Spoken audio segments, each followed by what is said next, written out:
Eu já preguei doente, cansado, triste. Eu já preguei com conta de luz cortada, despejado. Eu já preguei sendo perseguido, humilhado. Mas eu nunca desperdicei a oportunidade de entregar tudo como se fosse a última vez.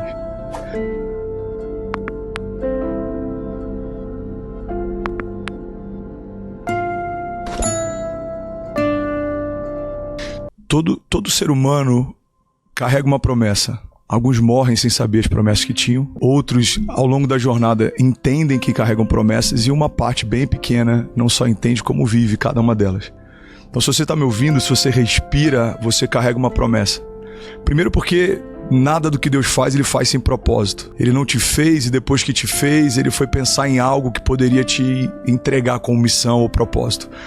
Ele te fez com algo que antecede a tua existência. Primeiro princípio básico, o teu chamado antecede a tua existência. Então, o dia que você nasceu é um marco na história, mas o dia em que Deus fez promessas a teu respeito foi muito antes do ventre da sua mãe ser gerado. Então você não é uma resposta para esse tempo, você não é uma resposta ao anseio dos seus pais, você não é uma resposta para essa geração apenas. Não, você faz parte de uma promessa que o próprio Deus fez a teu respeito. Então, quando eu entendo que eu sou um projeto de Deus, um sonho de Deus, um desenho de Deus, eu entendo que antes dos gigantes de amanhã se levantarem, o livramento de Deus já foi levantado. Antes das crises de amanhã se levantarem, a paz que excede todo entendimento já foi derramada. Então, o que a gente precisa entender? Eu preciso entender que a vitória que eu vou alcançar, a promessa que vai se cumprir, os lugares que eu vou chegar, as bênçãos que eu vou usufruir, elas não estão ligadas a uma vitória futura, elas estão ligadas a uma vitória passada. Então o que você vai viver, os lugares que Deus vai te levar, tudo isso não vai ser conquistado, isso já foi conquistado por Jesus. Então qual é a maior revelação da graça? É a respeito da herança. O que a gente mais ouve nos dias de hoje? Você precisa fazer, conquistar, e tudo isso de fato é real. Mas isso é real no que diz respeito a coisas naturais. O que você tem de mais glorioso, você não vai conquistar. Você só vai receber. Jesus já conquistou a tua casa, a tua saúde, a paz que excede todo entendimento. Então, essa paz interior, todas essas coisas, o André, ele não conquistou, cara. Ele recebeu, eu sou herdeiro. Eu não me fiz, eu fui feito. Eu não conquistei, eu recebi. Então tudo que você conquistou naturalmente tem a ver com a força do teu trabalho, tem a ver com a tua entrega, tem a ver com a tua performance. Mas tudo que você carrega de mais valioso, dinheiro nenhum podia comprar. A Bíblia fala que quando nós reconhecemos a Jesus como nosso Senhor e Salvador, nós fomos feitos herdeiros de Deus e co-herdeiros em Cristo Jesus. Então entende, tudo que você trabalhou até hoje te deu uma herança, mas a partir do dia que você reconheceu Jesus, você acessa agora uma herança superior. A Bíblia fala que recebemos o espírito de adoção, pelo qual clamamos Abba Pai. Na época em que Paulo fala isso para os romanos, na cultura romana, um filho adotado, ele tinha, como se ele tivesse mais direitos até do que um filho legítimo. Porque os romanos entendiam que um filho legítimo, ele pode ter nascido por acaso, ele pode ter nascido por descuido, mas um filho adotivo não. Você decidiu adotar. Então o que os romanos entendem é que se você decide adotar alguém, o teu nível de responsabilidade é maior. Quando Paulo está dizendo, vocês receberam o espírito de adoção, Paulo está dizendo, você não está por acaso na família de Deus. Deus olhou para você e Ele decidiu adotar você. Você foi escolhido por Deus. Então é como se eu fosse um filho adotivo, que há algum tempo fui encontrado e levado para casa. E aí meu pai chegou e falou, filho, tem um novo irmão que a gente acabou de adotar. E eu quero que você receba ele bem. Então qual que é a minha alegria? É lembrar o dia em que eu cheguei em casa e eu fui apresentado pelo pai aos meus irmãos como sendo um novo filho. E eu não posso me esquecer desse dia, porque todos os dias novos irmãos adotivos estão sendo apresentados para mim. Se Deus é fiel em todas as suas promessas, por que nem todas se cumprem? Nem todas se cumprem para mim. Então eu gosto de usar a analogia que é como se fosse uma sala que tem uma série de tesouros. Imagina que frustrante seria, isso é só uma analogia, tá? Você chegar na eternidade e te levarem para uma sala onde estavam todas as suas promessas. Você perceber que grande parte delas você nunca viveu porque você nem sabia que elas existiam. Esse é o meu temor, é esse que me move. Imaginar que algum dia eu poderia descobrir que uma nação me aguardava, mas porque eu não me posicionei, elas não ouviram falar de Jesus através da minha voz. Ou que lugares poderiam ter sido ressignificados, mas eles não foram tocados porque eu preferi fazer os meus planos do que me lançar num plano de Deus. Existe um projeto de Deus. Existe um propósito de Deus. E eu acredito que tudo que Deus permite que a gente viva, isso é só acréscimo. Cara, a nossa riqueza, as posses, as conquistas, o status, o alcance, tudo isso é um acréscimo. É legítimo, é bom, mas é acréscimo. A Bíblia fala, busque em primeiro lugar o meu reino e a minha justiça, e as demais coisas vos serão acrescentadas. Deus está dizendo, busque em primeiro lugar o meu reino e a minha justiça. Cada um tem uma dor que ela é diretamente conectada à sua zona de graça. Por quê? Porque a quem muito é dado, muito é cobrado. Então quando Deus exige ou espera algo de você, Ele exige ou espera algo na medida que te foi confiada e na zona de graça que te foi entregue. Por quê? Porque Deus é justo. Ele não pode esperar de você algo que Ele sabe que você não carrega. Cara, pega isso aqui. Alguns anos atrás, e não tem mais do que 4 anos, eu tô precisando pagar umas contas e eu tô sem nada na conta. E aí eu lembro, caramba, tem dinheiro no cofre da Cessi, que é minha filha mais velha, de 11 anos. Na época ela devia ter 7. E aí eu falo com a Kezinha, amor, eu vou quebrar o cofre da Cessi, depois eu compro outro e coloco de novo. Eu vou lá, quebro o cofre da Cessi, pego o dinheiro que tem e uso para pagar uma conta. Todas as vezes que Deus estabelece sobre um homem uma nova medida de prosperidade ou de autoridade, é estabelecida também uma nova medida de juízo. Eu preguei sobre isso algumas semanas atrás e o tema da mensagem se chama O Poder da Entrega. Cara, eu tô dirigindo, voltando para casa, e eu tinha acabado de participar de um projeto que se chama Legendários, na montanha. E eu vi alguns homens grandes da nação chorando com um pedaço de pão partido na hora do lanche, cara. E aquilo me impactou porque eu sei do backstage de alguns deles e eu começo a lembrar. Eu falei, Deus, obrigado. Olha a família que eu tenho. Olha a igreja que eu lidero. Olha o carro que eu dirijo. Jesus, olha onde a voz está chegando. Olha o que o Senhor está me dando. Eu comecei. E aí Deus me deu uma palavra tão simples, cara. Parece tão boba, mas para mim explodiu a minha mente. Deus falou, filho, lembra quando você ia comprar tênis na América? Teu budget máximo era $60 e você entrava de loja em loja procurando um par que fosse do seu número, e às vezes para comprar um tênis de $70 você se sentia culpado porque isso ia impactar o teu orçamento. Olha como eu tô te vestindo, olha as roupas que eu tô te vestindo, olha a casa que eu tô te dando. Aí Deus falou comigo, quando você era menino, você podia entregar como menino, mas se eu te estabeleci como um príncipe, agora você precisa entregar como um príncipe.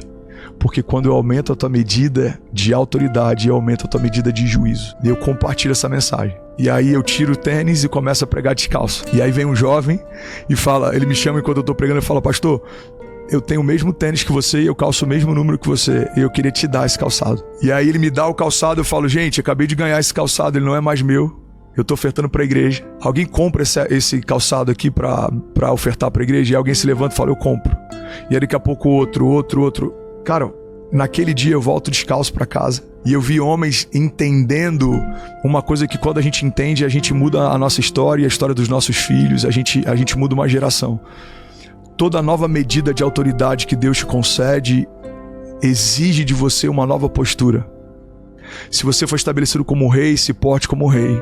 Se você for estabelecido como um homem de governo, se porte como um homem de governo.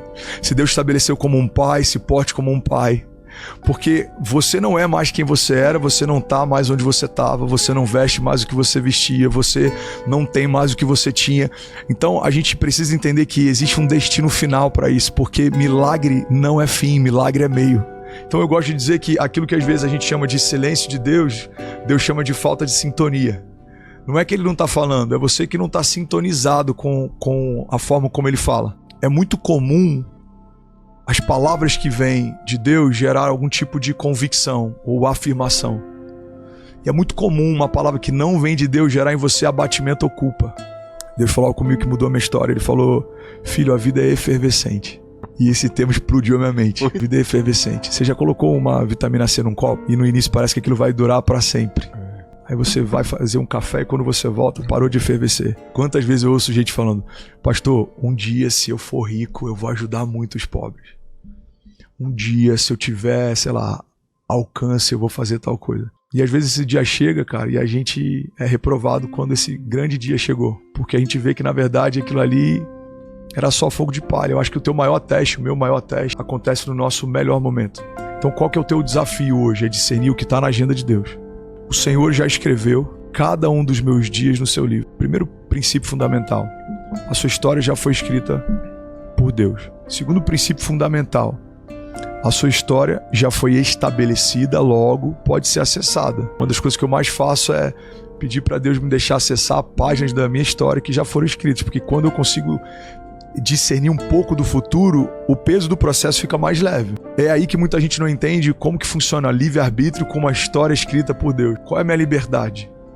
A tua liberdade está em aceitar uma história que Deus escreveu ou abortá-la para escrever a sua sozinho. Então, o livre-arbítrio da criação está em dizer: Deus, legal que você escreveu para mim, mas eu acredito que eu consigo escrever uma história melhor sozinho. Então, o livre-arbítrio está em poder abortar, cancelar, não acessar, não discernir, não se mover por algo que já foi preparado para você na eternidade passada. É muita arrogância eu achar que sozinho eu vou escrever algo para mim que seja melhor do que alguém, que é o Pai da eternidade, que conhece o meu passado, o meu presente e já visitou o meu futuro, que estabeleceu coisas para mim antes do ventre da minha mãe ser gerado. É muita arrogância alguém que é não só Pai da eternidade, mas ele desenhou toda a criação. Foi ele que estabeleceu para o mar os limites, até onde o mar pode ir. Ele é o Deus poderoso, o maravilhoso conselheiro, o príncipe da paz. Deus, obrigado. Agora o Senhor cumpriu tudo que você me prometeu. O Deus que nem começou a fazer é poderoso para fazer infinitamente mais do que tudo que eu já pedi ou pensei. Mas você não tem nem ideia ainda da dimensão do que Deus vai fazer com a tua voz. Nem olhos viram, nem ouvidos ouviram, nem penetrou no coração do homem aquilo que Deus preparou. Aí a gente olha para isso e fala: cara, então tá oculto, tá escondido. Não, no mesmo texto, logo em seguida a Bíblia diz: mas Deus já revelou por meio do seu Espírito. O que a Bíblia está dizendo não é que Deus não vai te deixar saber. O que a Bíblia está dizendo é que os seus olhos naturais não vão perceber, os seus ouvidos naturais não vão ouvir, o seu coração natural não vai sentir, mas pelo Espírito Deus está dizendo o propósito pelo qual você foi gerado. Tem que voltar para o lugar da origem. É nesse lugar, cara, que estão todas as respostas. O lugar das respostas é o jardim, cara. É onde você foi gerado. Imagina o seguinte, imagina que foi tatuado no teu interior cada promessa que Deus te fez. Por que Deus coloca as promessas dentro e não fora? Olha que foda isso aqui, mano. Quando você entende o seu desenho, o seu design, você entende muitas coisas. Por quê? Porque você foi desenhado especificamente para o seu propósito. E é por isso que ninguém, além de você, cabe no lugar que só cabe você. Porque você foi desenhado para isso. Você foi desenhado para esse tempo. Você foi desenhado para esse lugar. Você foi chamado para essa posição. Quando você tenta fluir em algo que você não foi desenhado para fluir, você se fere e não completa a missão. Agora, quando você entende quem você é, o que você nasceu para fazer e você ocupa esse lugar, cara, você se torna imparável e incomparável. E é para esse lugar, cara, que tenta levar a gente o tempo inteiro, para o lugar de comparação. Por que somos a geração mais ansiosa que já pisou na face da terra? Porque ninguém teve tanto acesso à comparação da vida do outro como a nossa geração tem tido. Então você está aqui trabalhando, você abre o teu feed, você vê o teu amigo que está em, sei lá, Maldivas, e você fala: cara, minha vida é um lixo, velho. Eu tô na terceira gravação do dia e o cara tá lá descansando. Então a gente está o tempo inteiro comparando o nosso backstage com o feed do outro. Isso gera comparação. Quando você vai para esse lugar de comparação, esse lugar não é saudável, irmão. Por quê? Porque você foi chamado para fazer algo específico, e todas as vezes que você se compara, você é roubado da tua identidade. Como que uma mulher é roubada na identidade dela? Como ela não percebe mais a beleza das curvas que tem, porque ela começa a desejar um padrão das curvas da outra. Quando que o homem é roubado na sua identidade? Quando ele não percebe mais, cara, a graça daquilo que ele carrega, porque ele começa a desejar a graça que Deus deu pro outro. Então, a nossa geração é uma geração que se compara o tempo inteiro. Quando você tenta ser quem o outro é, a tua geração não vai ter mais de você, porque você está tentando copiar outro. É o maior desafio da nossa geração. Mas o problema de alguém que vive se modelando é que você acaba se deformando. Existe uma forma estabelecida. Olha o que a palavra diz: tudo que você fizer, faça como se fosse a última vez, porque um dia, de fato, será. E eu finalizaria com uma frase que está queimando meu coração, cara. A vida é efervescente. Você já imaginou? O dia que a Marília Mendonça morreu, eu fui entrar no Instagram dela e tinha um último stories. Eu lembro que eu parei e falei assim: Deus, se ela soubesse que era a última refeição, o que ela teria comido? Aí eu comecei a viajar nisso. Eu falei: se as pessoas que estavam no show dela soubessem que era o último show dela, como teriam cantado? Se a produção soubesse que era a última vez que ia abraçar ela na saída do palco, como teriam abraçado? E aí o que me pega é: e se a gente tratasse todos os momentos como se fossem os últimos, como a gente ressignificaria tudo que a gente faz? E aí eu preguei a mensagem: a vida é um sopro. Eu já preguei doente, cansado, triste. Eu já preguei com conta de luz cortada, despejado. Eu já preguei sendo perseguido, humilhado. Mas eu nunca desperdicei a oportunidade de entregar tudo como se fosse a última vez. porque eu não posso dar metade para quem me entregou tudo. Então o que eu penso é, eu não queria que, se essa fosse a minha última vez, me justificar e dizer para Deus que eu entreguei menos porque eu estava triste, ou que eu entreguei menos porque eu estava aflito. Então quando eu subo, as pessoas falam, pastor, às vezes parece que você está como um leão. Cara, de fato, ali eu tô dando tudo que eu tenho enquanto eu tenho, porque um dia vai ser a última mensagem. E o conselho que eu dou para quem tá perto é, cara, recebe tudo que você pode enquanto você pode, porque um dia você vai falar, caramba, a gente ouviu o pastorzão pregar semana passada, eu não tinha ideia, era a última vez que ele subiria nesse púlpito.